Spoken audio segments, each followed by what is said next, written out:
on a dynamic basis. We follow a 2x2 matrix here. It is a machine learning based algorithm which runs at the back of this. ITR on one side, annualized ITR at the one side, and the sales contribution on the other side. The next step is to measure the store planogram, which most of the retail chains, they already have it. Recalibrate the store planogram and the grid with this thought of increasing the categories which are giving high turns and decreasing the categories which are giving low turns as a first step. You need to do this as a D0 drop. Once it is done, of course, you also need to adjust in some cases. Visual merchandising overrides these decisions. You need to top it up wherever required to get the MTQ right. Having done this, the final allocation that we have to think about. Now, in the past, when retail was, in an evolving and developing stage, at that point of time, a lot of it had to be done by yourself as a retailer. Because other than even pioneering retail, there was nobody else supporting those who were pioneering. But what you now realize is that given the advent of technology, the ability to be able to get partners to support you on your retail journey is much higher. So what I wanted to cover in this is, while, we talk about the future of big retail partnerships and alliances to expand, I think it's not so much about the future, but it's more about the partnerships. It's more about the fact that you have the ability today to grow your business, not because of your own volition and capability, but because of the fact that there are partners and supporters of yours who can actually help you to grow faster because of the fact that you partnered with them. So let me start with, and I wanted to broadly divide this across 5 or 6 areas. The first is knowing what's happening in the world of retail. So the first part of partnerships is about knowledge. The second part about partnerships is about understanding where consumers are going and understanding the evolution of consumers across different markets, to understand it from the perspective of, if I were to go to a small town in Rajasthan versus if I go to a small suburb in Mumbai, how differently or how similarly should I treat those two markets? So it's about consumer insights and the understanding that you get out. Kingdom, Germany, Japan, and a lot other giants in the retail market. And interestingly, India has surpassed the total volume of transactions made by online shoppers. We have touched almost 270 million online shoppers that has crossed the United States in terms of statistics.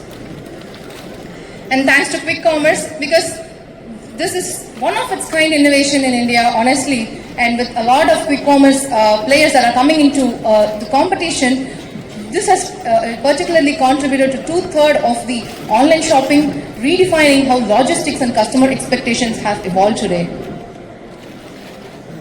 And I cannot leave UPI.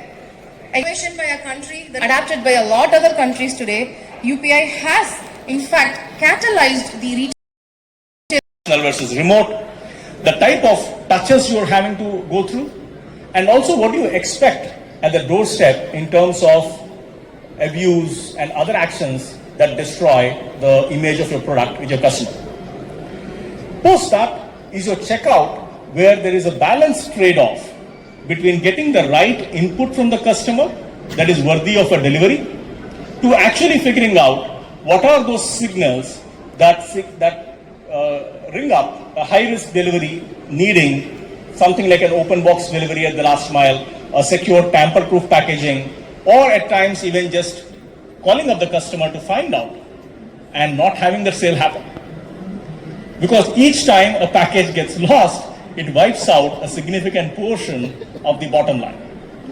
Which is around the new consumer of India, who's very strategic, who is very research oriented, digitally savvy, and leads with self and identity, and doesn't follow the rules of the old conservative middle class point of view. The credit enabled premium shift. The Indian middle class consumer hasn't abandoned, thoughtful purchasing. They're still very mindful.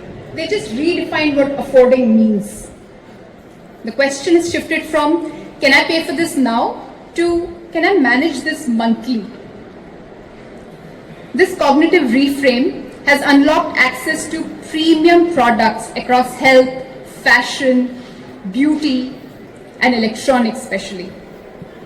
But make no mistake, these are not impulse purchases. They are very well thought out move in the aspirational direction. I want to show you some data points. If you look at the data points across categories, you will see this shift. 77% consumers use EMIs and buy now pay later schemes to do premium purchases. This is a move up from the traditional consumption pattern to a premium, more value segment. You'll see the same trends in beauty. Beauty specifically has a deep penetration across makeup and skincare for premium products. And when I say any kind of social media, when we dig deeper, about 96% of that is a meta platform, which is either Facebook, Instagram, or WhatsApp. So when you go out there and you ask anyone, when did you think about buying this product, this brand, or this particular category, you see 77% of people saying that they actually were influenced by a social media platform. The second one is the trust economy. And I think if I was standing here a few years ago, or even last year, we would talk a lot about what we call creators or influencers and how they become a part of your strategy. I think that's become much, much more embedded now. But I would take a step back into it and say this is now in the trust economy space, where people look at micro creators or nano creators, which are like the people next door to us, who we relate in an authentic manner to be able to advise us on the things that would possibly appeal to us best. Yeah, so this entire piece about using creators as a part of your retail marketing strategy or brand strategy becomes very, very, very important and instrumental in making a shift. And I think the stats are super powerful. I said them once, but I do want to say them again, that we see about 76% of consumers today who say that they've discovered a product or a brand or a category on social media. And 96% of that is on a meta platform like a Facebook, Instagram, or WhatsApp. So I think this is the power that we see. But at the same time, I do want to say that while we provide the consumer the touch point to engage in the right manner, the entire experience is owned and controlled by the brand to ensure that the brand exists even in this world in the manner that they want it to exist. And when they walk into a mall, for the malls to deliver that experience in the real life space. So I think all these three have to exist very seamlessly. Thank you, Meghna. It's done. But still, Rashmi, the same question goes to you because we want to use and the thought process behind that. So when a customer Phoenix Mall at Parel over a weekend and buys certain brands, where does the relationship go, or who owns the relationship? The mall or the brand?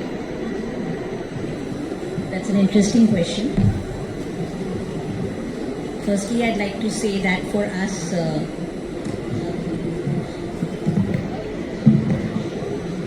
is this better? Firstly, I'd like to say that for us, brands are an integral part of Phoenix.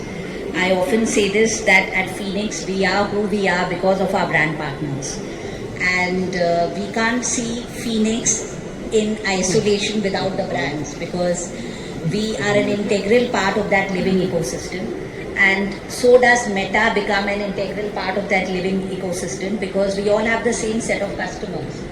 And like you rightly said, the customers are discovering the brands, the products, the experiences that they want to experience online.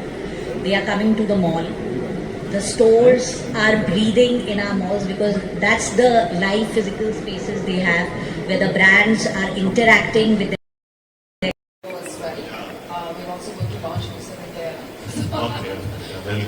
But yes, I think the conversation of whether this is here to stay, I believe so. Yeah? And I look at the more developed world, at the per capita consumption of skincare, say in the US, even in Latin, is about 30 times that of that in India. Yeah? So therefore, Indian consumer has reached the threshold.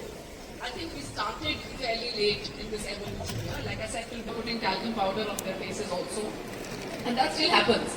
And therefore, I think the rate and the pace of change is seeming hectic right now, but we are just playing actually catch up, and I do believe that there is a lot of headroom for skincare especially to continue growing. So therefore we will have, as retailers, have to earmark more and more retail space for it, benchmark ourselves to the other retailers in China, US, like I'm as an example of how large these categories could actually be, and kind of put the investments ahead to ensure that you are able to really be there when the consumer is ready, actually, as is being demonstrated. Whatever we put out actually gets lapped up, and therefore you create a separate cohort. So for example, you talked about the medical or the derma cosmetics. When they have entered, and you know the brands that have entered, they haven't taken away anything from the legacy non-derma brands, yeah? So maybe our sales